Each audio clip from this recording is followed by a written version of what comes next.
and make those embers glow.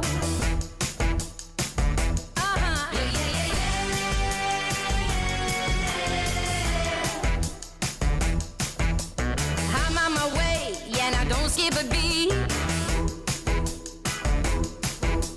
I can't help it, I've got happy feet.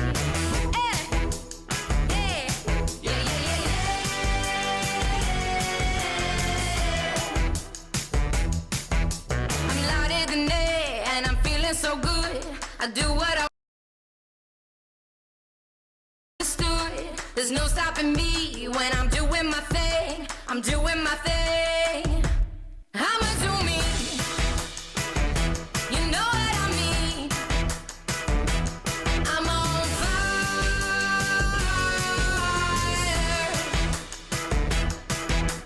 I'm feeling glad there's a spark in my soul.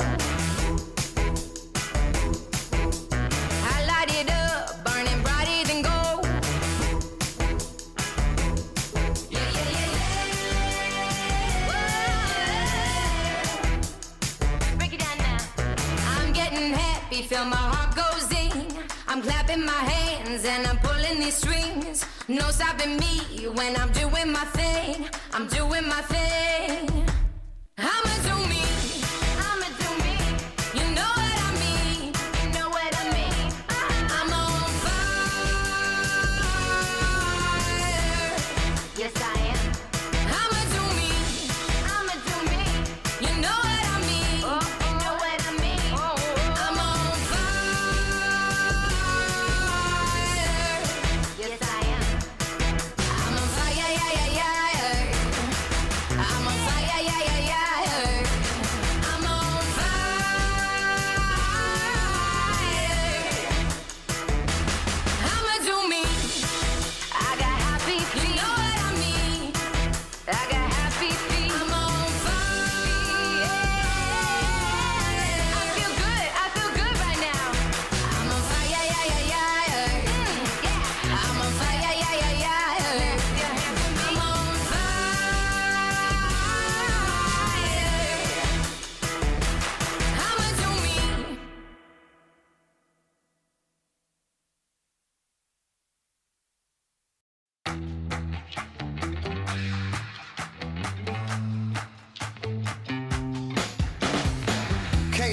hold me down. I'm steady walking like I got 3 commas in my bank account. Living loud, so get your cameras out. I'll probably do the same thing if I was you. Looking at me now, now. Put up your lights and keep them flashing. Don't ever put them down, down, down. Look at me now.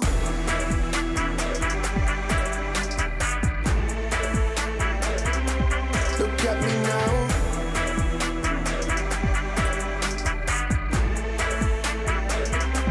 Look at me now.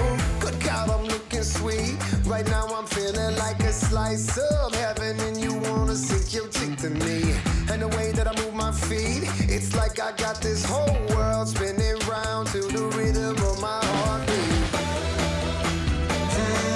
Put up your lights and keep them flashing. Don't ever put them down, down, down. Look at me now. Look at me now. Look at me now. Look at me now. I feel so good. I feel so money. I feel so good. I feel so money.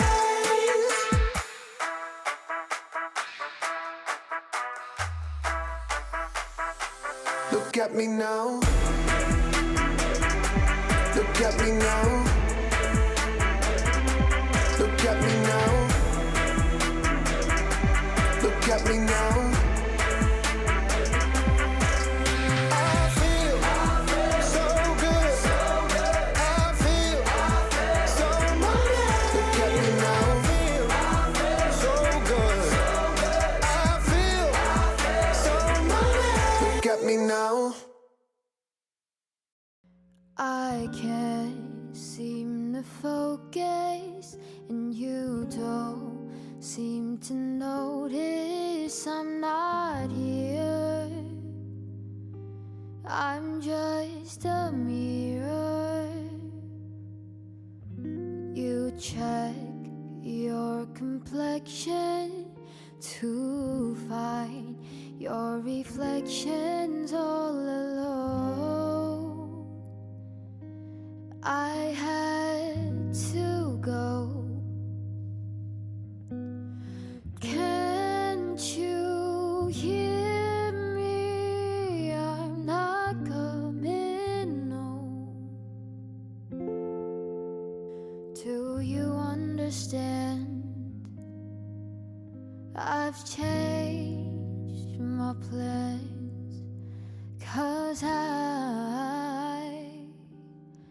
I'm in love with my future. Can't wait to meet her. And I'm in love, but not with anybody else. Just wanna get to know myself.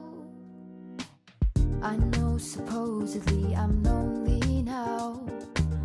No, I'm supposed to be unhappy without someone, but aren't I someone?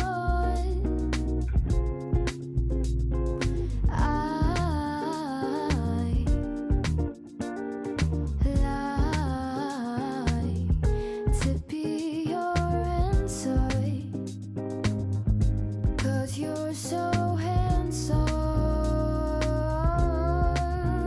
but I know better than to drive you home. 'Cause you'd invite me in, and I'd be yours again, but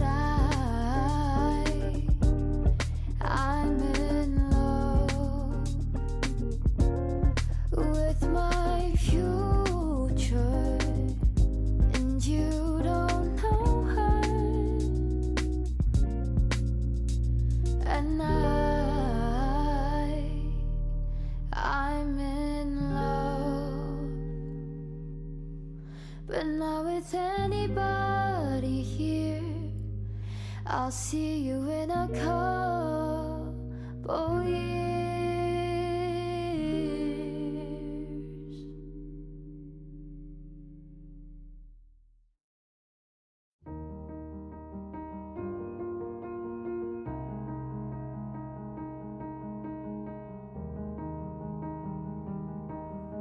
It's been a little while since I've looked in your eyes and walked that bridge to the other side. Mama says it's gonna get cold in the night, but if I picture you, then I'll be alright. I am ready. I am ready for you to be here.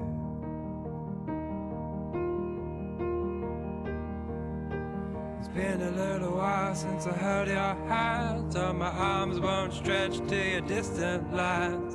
Give me every person in the whole wide world, and I'll pick you out in a second, girl. I am ready. I am ready for you to be here. For you.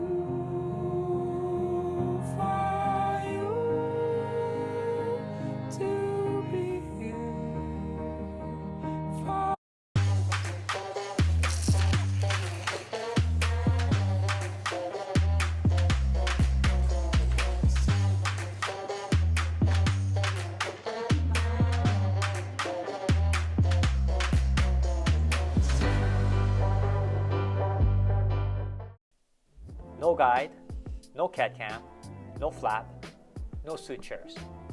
Just one implant, tiny little sticky bone, and a temporary crown. All in one appointment, all in 1 hour. Yes, you heard it right, 1 hour. Welcome to my world of immediate implants. This is Dr. Kwon. Many clinicians shy away from immediate anterior therapy, thinking that it is too difficult, too risky, and prone to failures. However, I disagree. In my 23 years of experience and having done thousands of these, one of the most predictable and profitable procedure has always been immediate anterior therapy. Once you understand the concept and the fundamental surgical principles, immediate anteriors will become one of the most enjoyable and rewarding procedure for both you and your patients. On January the 19th, 6 p.m. Pacific Standard Time, live online study club session 1 of 2021, I will share with you my simplistic approach to anterior therapy, and of course, some of my secret tips and tricks as well. Remember, simplicity is the ultimate sophistication. Come, join the revolution. I'll see you there.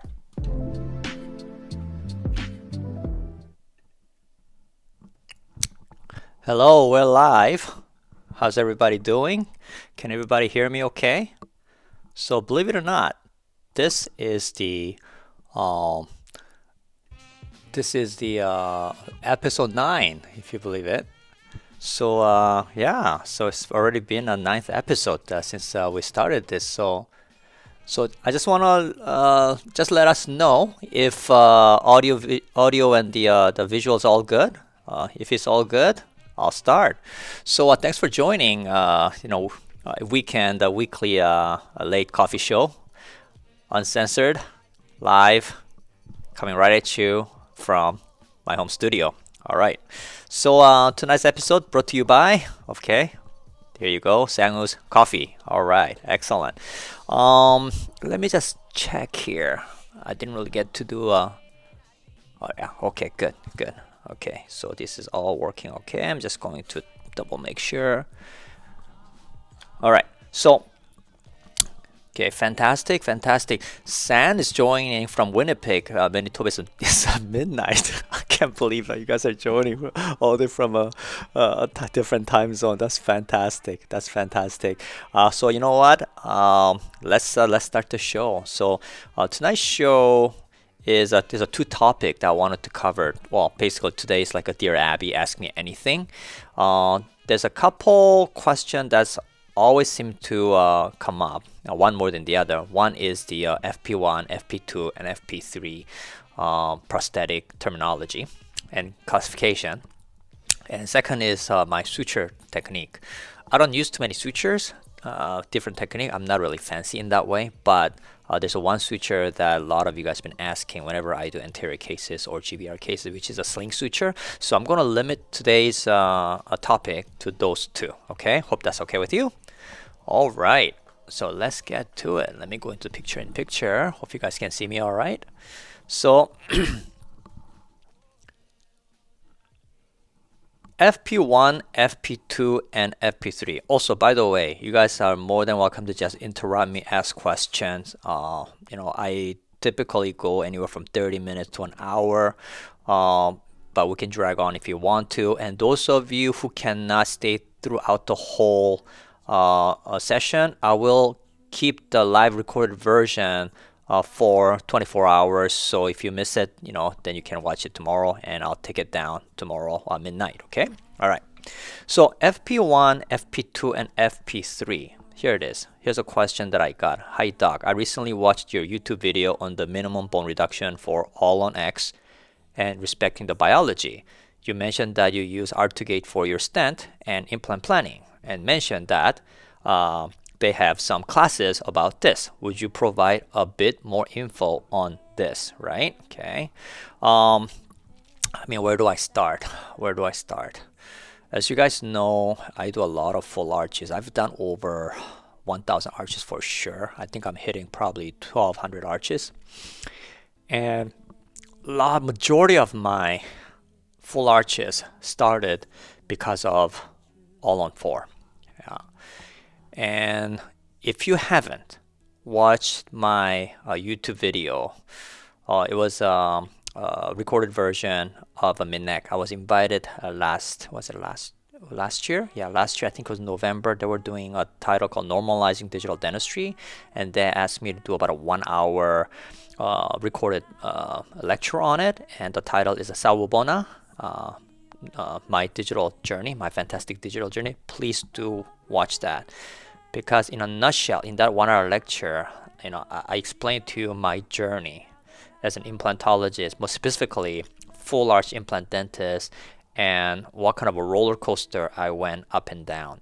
It's a bit of a long one, but it gives you a good a glimpse of my journey and what drove me to evolve and come up with this new concept of a ZBR, zero bone reduction, concept of a full arch therapy. Okay, all right. So, hey Lisa, hey Eugene, Hannes, Bernard, good to see ya. Okay, so what has happened is that my full arch journey started from All on 4, which was started from Portugal by a fellow named Dr. Paulo Malo, right? It was a concept of angling the implant, okay? Angling the implant. I don't know if I have a video of that. Let me just show that here. Maybe I do have a slide. Here it is. Yeah, so the concept, this was some of the slide that I did at the Toronto Magazine Symposium. So originally, when I first graduated dental school doing full arches, which was really, really challenging because we needed to put a lot of implants, 6 to 8 implants, and it was hard to get the position right and had to do a lot of grafting. And in the late 1990s, early 2000, Paulo Malo from Portugal, they developed a concept called All on 4. And instead of putting implants straight up and down, it was tilting the implant, which was revolutionary. And what they did was, by tilting it, they minimized the cantilever. And this company, Nobel Biocare, came up with this brilliant concept of a multi-unit abutment, right? And this pretty much, in a nutshell, made an average Joe like myself to be able to do a full arch therapy without having to do much work. Don't have to do sinus lifting. We can just angle the implant. And even if you angle your implant anywhere from 10 to 40 degrees, these multi-unit abutment correct it and compensate for it. And I was able to put the converted bridge, right? Okay, so not going to go into much of a detail, but the interesting was this concept at that time was considered out of norm, right? Out of norm. I was hated because I was one of the very first one to incorporate this concept of a full arch immediate loading therapy in Vancouver, British Columbia. And at that time there weren't that many Canadians doing this, right? And one of the things that was a requirement to do was cut a lot of bone, okay? And you have to understand why this bone reduction, because when you go see on Facebook and things like that, they all talk about reduction guide, right?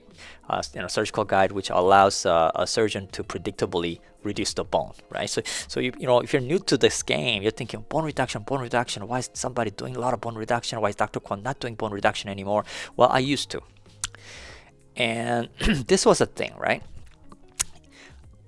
One of the catch with this All on 4, which later on became All on X, because All on 4, we come to realize that 4 is not enough. Because when you have a 4 and 1 or 2, you later give up, then patient goes back to the denture and they cannot reuse the bridge. So a lot of the doctors are placing more than 4 these days, so 6 implants or so. But nevertheless, one of the catch was that you need to reduce a lot of bone, okay?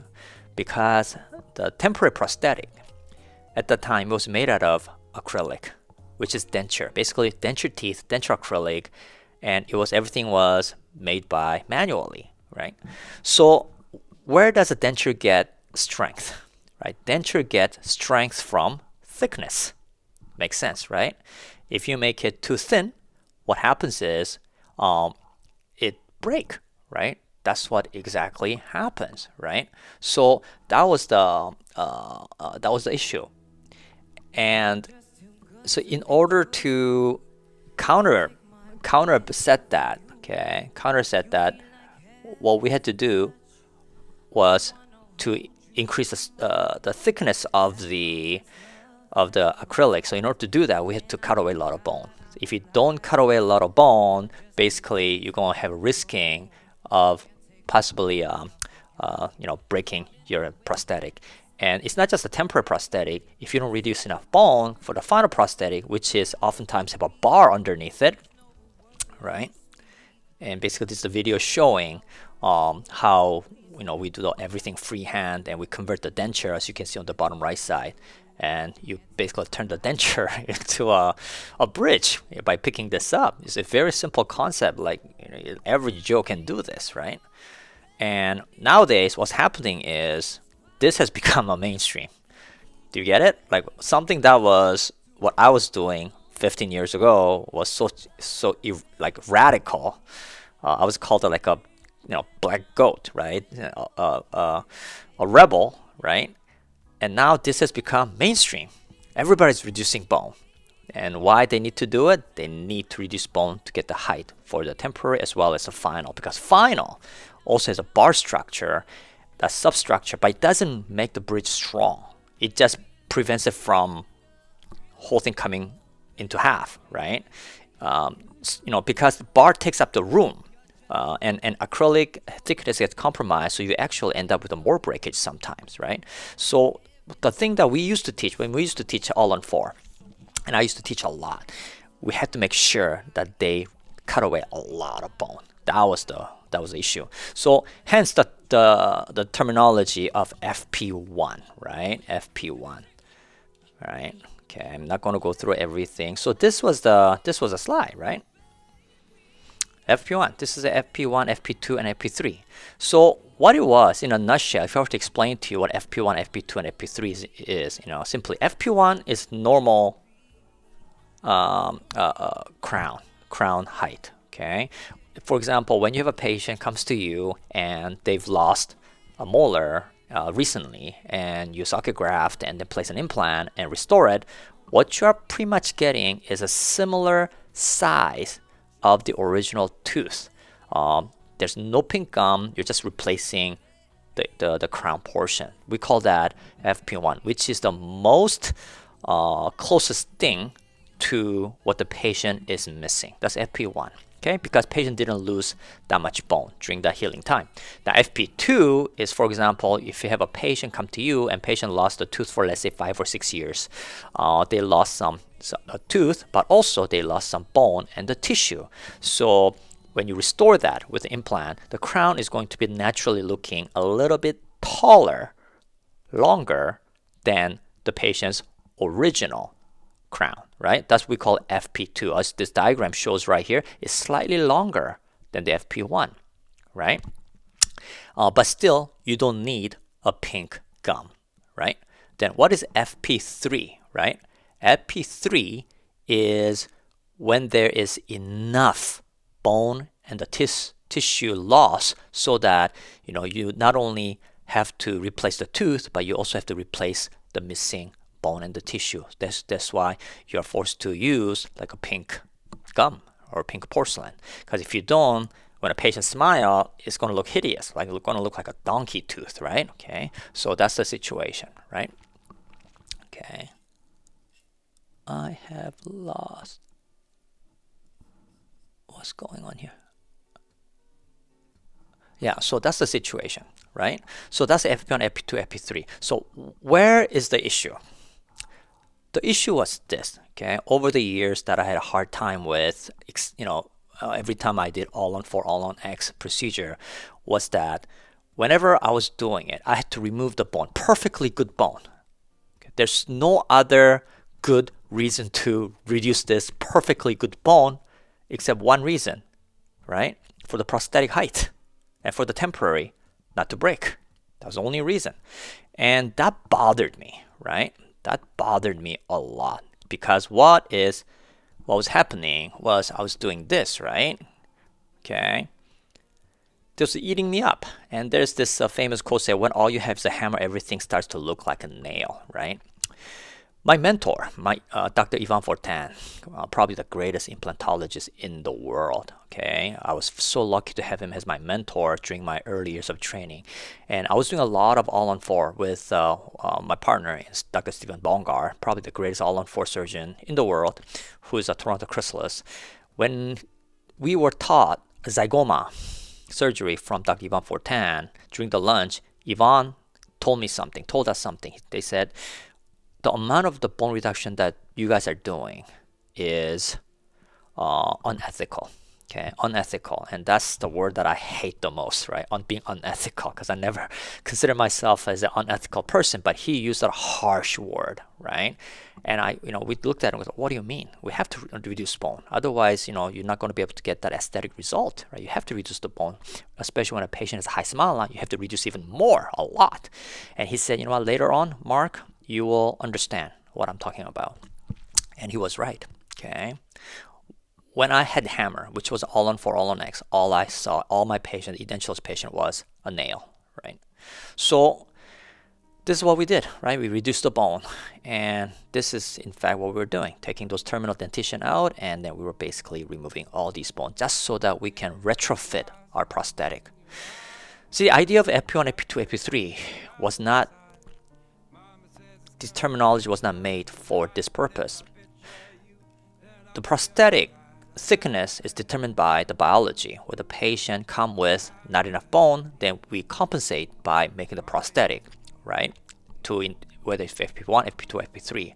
But in fact, what I was doing was I was cutting away their good bone to fit FP3, because all the all-on-X, all-on-4s are by definition FP3, right?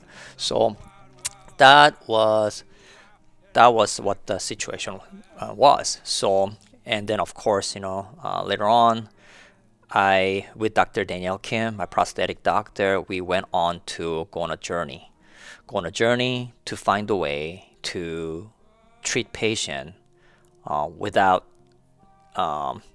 reducing unnecessary good bone. And as you can see, it's an FP1. And my concept is ZBR, zero bone reduction, FP1. F stands for fixed, P stands for prosthetic, fixed prosthetic category 1. Okay, so you'll see a big difference. On the left side is FP1, on the right side is FP3. Okay, FP3. And oftentimes FP3 is a multi-unit abutment level, whereas FP1 is a fixture level. Okay, the connection does not really define the category, okay, but a lot of the FP3s that I've done in the past required a lot of bone reduction and angling of the abutment, angling of the implant. That means I needed a multi-unit abutment to compensate for my misalignment, right? Okay, all right. Okay, is slides okay, San? Hopefully it's okay. All right. So that was the situation, right? So my goal was then became biologically driven treatment planning, avoid angled MUA, go fixture level whenever possible, because I noticed that all the MUA level prosthetic later on end up losing some bone.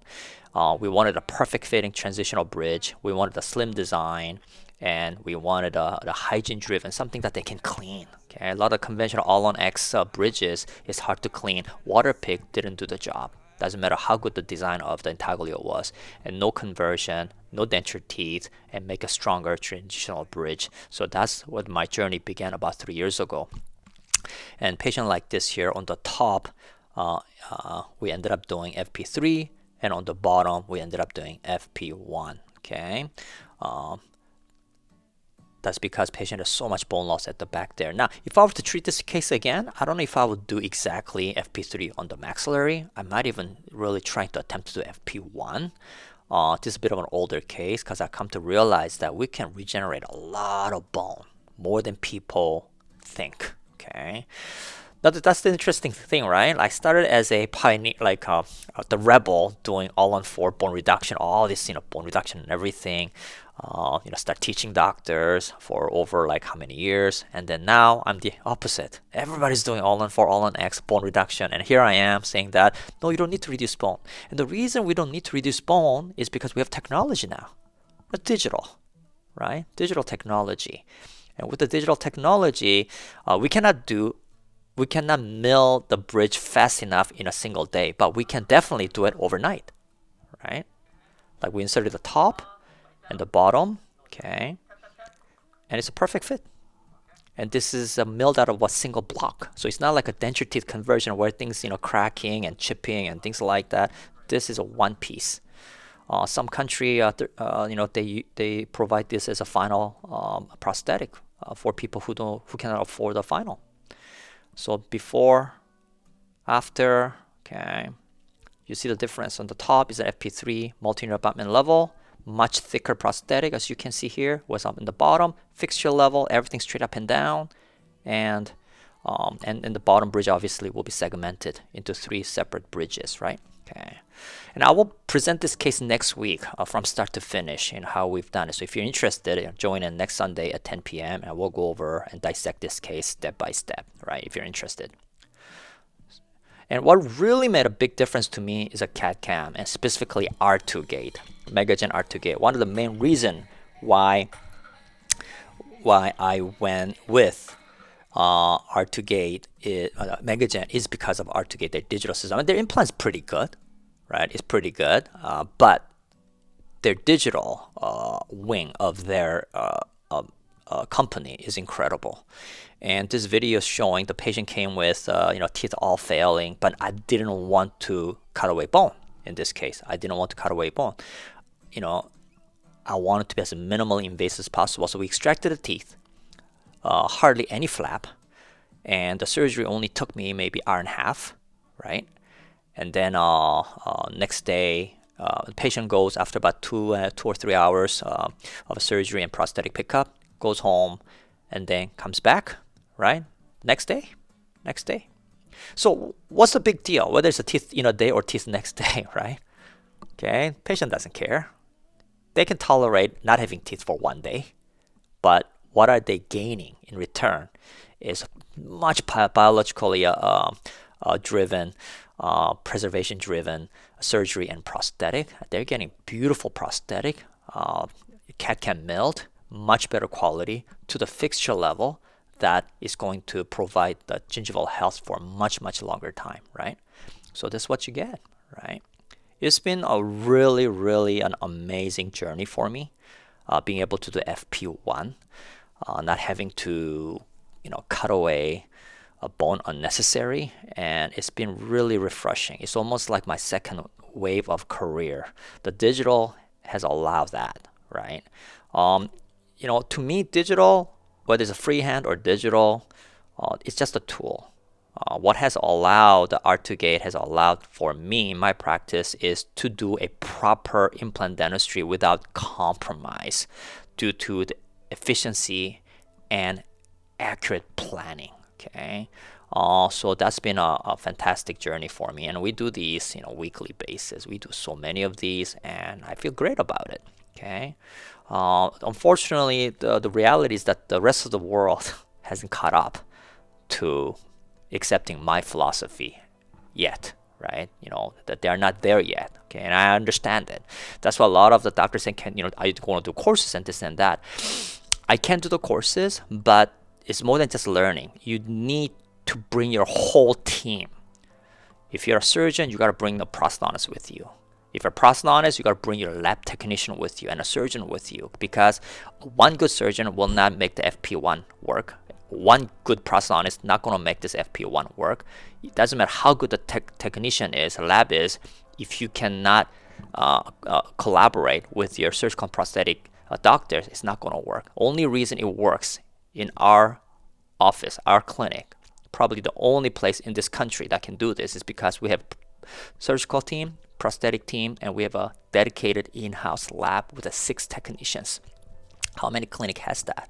And we're running out of space. That's why me and Dr. Bernard Jin, we're moving to a new space in a few months. Okay, our new space is going to be a 14,000 square foot space, and I'm thinking, I don't know if that's going to be big enough, right? It's just a different level of a thought process that I had to go through, and the main reason why I was able to get to here because of the failures. Success doesn't drive you to become a pioneer. Failures do. Okay, failures makes you want to get better, not success. If I were to tell you my story of implant dentistry, it will be a story of a failure, okay, and overcoming it. I think that's what's great. Okay, so that's the story of FP1, FP2, and FP3. So please do check out my mini like a documentary of a Saobon on normalizing digital dentistry. It's on Begin. Okay, I'll give you a link later on. Okay, all right. So if you guys have any question about that, let me know. Okay. Dr. Chin, so funny. He says FP3 cut the foot to fit the prosthetic shoes. In some way it is true, isn't it? In some way it is true. Okay. All right. So let's talk about the next one. Okay. Sling suture. Okay, this one's going to be a rather short one. Sling suture. What is a sling suture? That was a question. How did you do the sling suture here? Wrap around the lingual neck of the 1, 3, and 23. Okay. This was one of the case that I did a case review last year, July the 5th, it says, right? On the Sunday. And, we had about 20 doctors alive and discussing about this case is how to treat congenital missing laterals, because congenital missing laterals are very challenging. And now this video is in an exclusive online study club Facebook group, and I loaded that video up, which is about an hour. So those of you who are registered for the Tuesday study club session, okay, go check it out. Facebook channel, exclusive one, because it's in there. Because you guys have the it's a complimentary lecture, so do watch it. A lot of good stuff in there. But anyways, in this lecture, one of the participants was seeing it and was asking what kind of a suturing technique that I was using, and this is a case where there's no buccal plate. The bone is very, very thin, typical lateral. And a lot of surgeons have a hard time with the lateral incisors. Okay, a lot of them, 9 out of 10, they do a big flap and sausage, and then big flipper and all that stuff. I place implants. Okay, typically 99 out of 10 times there really isn't any lateral incisor cases that I cannot put the implant in. Okay, yeah, you need some technique and precise positioning, but you can fit those in there. Anyways, I use the implant to expand the bone. Okay, expand the bone. As you can see right here, the principle of a graft envelope that we will be discussing in the future episode in the study club session, online study club session, is a very, very powerful concept, right? Concepts like an apical triangle and graft envelope, if you understand those two really, really well, after that, you will no longer ask people what kind of bone do you use, what kind of a membrane do you use, what kind of a flap do you do. Because those two principles, if you understand those, will give you all the answers that you ever need to know. Okay? Because implant dentistry surgery is really simple if you understand several of the fundamental principles. And that's what we teach. That's what me and Dr. Bernard Jin teach at the Life Surgery Study Club. And here we place the implant. We did the veneer lateral ridge augmentation using a sticky bone as per Dr. Bernard Jin protocol. And this is the suturing, right? This is the suturing. Okay. Oh, Sang said that's why I still ask those questions. No, you don't. You stopped asking that a few years ago. He was asking those questions as a newbie. But after graduating a mastership program at Bice Institute, Dr. Sang Ham had an epiphany, right? Everything just, what? The light started to shine, and he saw the light, and everything's so clear now, right? So sling suture is very, very powerful. Okay, sling suture is very, very powerful. I don't use that many suture, guys, when I do surgery. I don't use fancy suture. I know how to do fancy suture. I can teach you fancy sutures. But what is fancy suture going to do? Okay, what is a suturing supposed to do? You only have to do a few things. One, approximate two tissue surface together, right? Second, provide optimal tension. Sometimes it needs to be tension free, sometimes you need some tension. Okay. Number 3 is eliminate dead space. That's it. If you have those 3, is going to have an optimal tissue healing. As simple as that. Okay. Doesn't matter how fancy the suture technique is. Everything got to do with vector forces. When you have a suture coming, right, it has to pull the tissue in the correct direction with the minimal force. With the minimal force, right? So how I do it, I use either double loop sutures, okay, or I use single loop sling suture, okay, and single interrupted suture. Those three are the only suturing technique that I really use. Double loops. Double loops can be variation. There can be a lot of variation of double loops. Internal metris, cross metris, under metris, over metris, okay? Vertical metris, they're all form of a double loop. You just change the vector forces, right? Okay? And second is a sling suture, okay? That we're going to talk about today. And third is interrupted suture, right? At LSS, Life Surgery Study Club, me and Dr. Jin, we drill our residents in their suturing, okay? Yeah, they're suturing, a proper suturing. We don't tolerate messy sutures, right? So we want them to be clean. Here, I've used the 6.0, okay, PTFE, okay, from a Cytoplast. Cytoplast have a kind of a weird suturing number system, right? I don't read the big number on the packaging. I read on the top right side, CS06 Premium. That's what I use for all my soft tissue surgery, okay? The reason I use PTFE is because it's easy to see. Okay, easy to see. I cannot see those blue proline because, as you guys know, I don't use loops. Okay, I don't use magnification. Okay, I don't. I used to when I was in dental school, but ever since I graduated dental school, I stopped using loops. Especially when I start to implant, multiple implant, magnification doesn't really, it messes with me for orientation, so I don't use loop. And so with my naked eyes, I need something that I can see clearly. And white suture is the best for me. So here, I'm going to show you how the sling suture work. Okay, let's dissect this this slide right here. Okay, so in order to get to this position here, okay, I'm not going to go through the entire slides. So laterals here, and as you can see here, the bone is severely deficient. You're looking about 2.5, okay, less than 3 millimeter, right? If you're asking how do you fit 3.2 diameter implant into a 2.5 ridge, okay, easily, very predictably. It's not that hard to do, okay. And then once I place it, okay, but before I do the surgery, I have to know where the flap should be. Okay, let me just reduce this volume a little bit. So flap design has to depend on each cases, and the determining factor is the blood supply, okay, the basal blood supply. So you cannot just copy somebody's incision design and apply for all your anterior cases because it doesn't work that way, okay? All right. So what you want to do is, how am I going to optimize the blood supply, therefore optimal healing? Okay, whenever you're doing GBR, okay, you next 3 days makes or break it. Okay, guys. Okay, if you do your incision properly and you get your approximation properly, it's going to heal properly in 3 days. Is going to make the GBR work.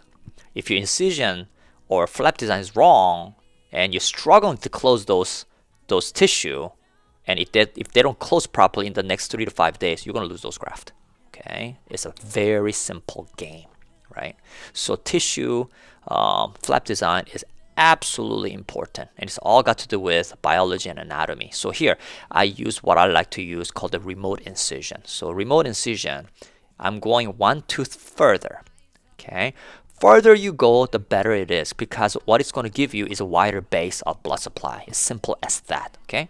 So I go full thickness, remote incision, so that means I'm doing the implants the lateral position. My vertical, okay, oblique vertical is going to be at the distal line angle of the canine. Distal line angle of the canine, okay? Yeah. And then I go down just beyond the mucogingival junction, okay? And then I make a full thickness. Okay, the flap has to be very clean. And here, I preserve the central papilla. Okay, I preserve it, right? And here I made an osteotomy and placed an implant, and here is exactly where the graft envelope is, and did my grafting, and I'm going to suture, right? In these situations, you rarely ever have to do a periosteal release. You don't need to. If I end up doing periosteal release, that means I gotta use a membrane now. Okay, I gotta crack open another $200 membrane, put it in there, and that's gonna mess up with the healing too. Okay, less you use, the better it is. But if I don't want to use membrane, I have to make sure that I don't do periosteal release. In such a situation where I have to do periosteal release, like a big sausage grafting or vertical ridge, I have to release it. That means I have to use membrane. If I use membrane, I gotta take it down or do some anchor suture. I gotta stabilize the graft now. Okay, so doing this way, I'm able to simplify my surgery. Okay, simplicity is highly ultimate sophistication. Okay, so here is the incision. Here's the incision, and where do we start closing it up? Okay, at the distal. So sling suture, it enters the distal line angle. You grab about 2 to 3 millimeter of the bite. Okay, yeah, right at the line angle. You take a bite, you go through the interproximal contact of the distal. Okay, and then you wrap around the neck of the lingual, and then come to the buccal, and you enter the mesial line angle. Okay, mesial line angle. You grab about 2 to 3 millimeter of the bite. Okay, at a 90-degree angle. You have to enter the tissue at a 90-degree, because if you go in a slight angle, it will tear. Go in, and then you come out, okay, and then you go back around the neck, and then enter back at the distal interproximal under the contact. You come out, and then you cinch it. Okay, as you're cinching though, you have to make sure that the special canine, the lingual aspect of the suture does not rise up. It has to be tucked in under the sulcus, nice and tight. And as you are cinching it, what you'll notice is that this vector force, because the lingual is higher, okay, more coronal than the way you take the bite, whole buccal tissue is going to cinch up. Okay, Dr. Bernard Jin is going to showcase this at his session 2 study club, which is connective tissue grafting. That's his favorite suture technique to graft over the CTG, connective tissue graft, when he's doing the root coverage. Okay, he's going to go into detail of a sling suture. Okay, very, very powerful suture. All right. Okay, so and do the same thing. Oh shit. Okay, do the same thing over here. You want to go, okay, bite about 3 millimeter at the distal line angle, outside in, go underneath the interproximal. All right, come out, go to the neck. Okay, ride the neck, and then you take a bite from the buccal at the mesial buccal line angle. You take a bite, and then go back in and go same, and then you don't take any bite of the lingual tissue, guys. This is why it's called a sling, right? Sling, right? It's actually a single loop. It's a single loop. And then you come out this way, you'll come on out underneath the distal interproximal contact, come on out, and then you cinch it. Okay, as you cinch it, make sure again, the suture is not riding up on the canine. Okay, it has been nice and tucked underneath. And because of differential in the vector position, it's going to pull the tissue, right, coronally and tight against it. Okay, and once you do that, what's the next suture? You want to close the vertical. Okay, interrupted suture. Here, here, here, here. Okay, you want to get a primary closure so that it's going to heal rapidly. Once you got that done, then you can do a double loop here, double loop here, double loop here, double loop here. If you want to get cute, you can do vertical mattress, whatever you want to do, knock yourself out. Okay, but the most important key suturing here is sling suture. The reason you want to do the sling before any other suture is because if you do suture here and you run out of the tissue, you're going to end up with an open flap closure, and you're going to heal by secondary intention. Okay, and you might end up with the recession. You don't want that. Okay, so the suturing technique is important, but not as important as the principle and why you're using it. Okay, apply your principle of suturing. Okay, keep it simple. Okay, it doesn't have to be a lot. Use a minimal number of suture to do its job. Okay, and to me, sling suture is incredible suturing. And those who are taking Dr. Bernard Jin and my live surgery study club starting this Saturday, okay, we're going to drill you guys with okay, we're going to teach you guys how to do a proper principle-based osteotomy and suturing. Okay, so that's that. All right, what time is it right now? Okay, so yeah, this is it, suturing like that, and this is a 2 weeks follow-up. Okay, you see that? Okay, look how clean this is. Look how clean this is. Look how much of bone grafting, okay, that we got. All right, we staged it. Right, patient were I think a flipper or S6, and this is a 4 month later. Okay, buccal bone building up, buccal bone building up. Look at that. Okay. And then 4 months is up, then we make a chair side, a temporary, okay, to develop the interproximal papilla. And we make chair side provisional. Those of you joining us on Tuesday evening, live surgery, immediate anterior surgery, I'm going to show you guys how I make chair side provisional crown. Okay, this is a lost art. You really should know how to do this, because this is nothing got to do with implant dentistry. It's all got to do with understanding biological width and emergence profile, and we're dentists, we all should know how to do this, right? Okay, and then you shape it in such a way that you achieve soft tissue symmetry and bring the balance of aesthetics, right? Yeah, keep the narrow neck, and then you base the good provisional crown leads to good final crown. Okay, never ever go from healing abutment straight to the final and depending on your lab to give you the most ideal design, because lab technician don't read x-rays, man. Okay, lab technician is lab technician. Okay, you have to give them all the information. Start with the provisional. Okay, when you make a good provisional, get the tissue all conditioned, and all you have to do is take the impression of that and give it to the lab so they can scan it and they can design the final accordingly. 2-year follow-up. Okay, this was a 2-year follow-up. Like I couldn't even tell which one I did, right? Okay, and look at the papilla all filling up, right? Symmetry, gingival, no black triangle. The wonderful thing about these cases, they're challenging, but if you do it right, the biology will love you back. You know, these black triangle will fill in.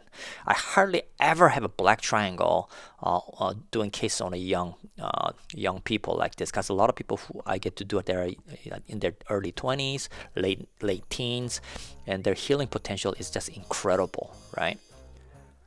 So yeah, so that's it. Okay, so hopefully I went over and enough to show you what the sling suture is, and hopefully you guys will learn something. Okay, those of you joining study club on Tuesday, we have over 60 registrants. This is by far the biggest study club, online study club that we've had. So we thank you for all your support. Hope to see you guys in online. And I also hope to see you in the next episode 10. We're going to do a case review at that time. You guys take care. Have a wonderful night. Mwah!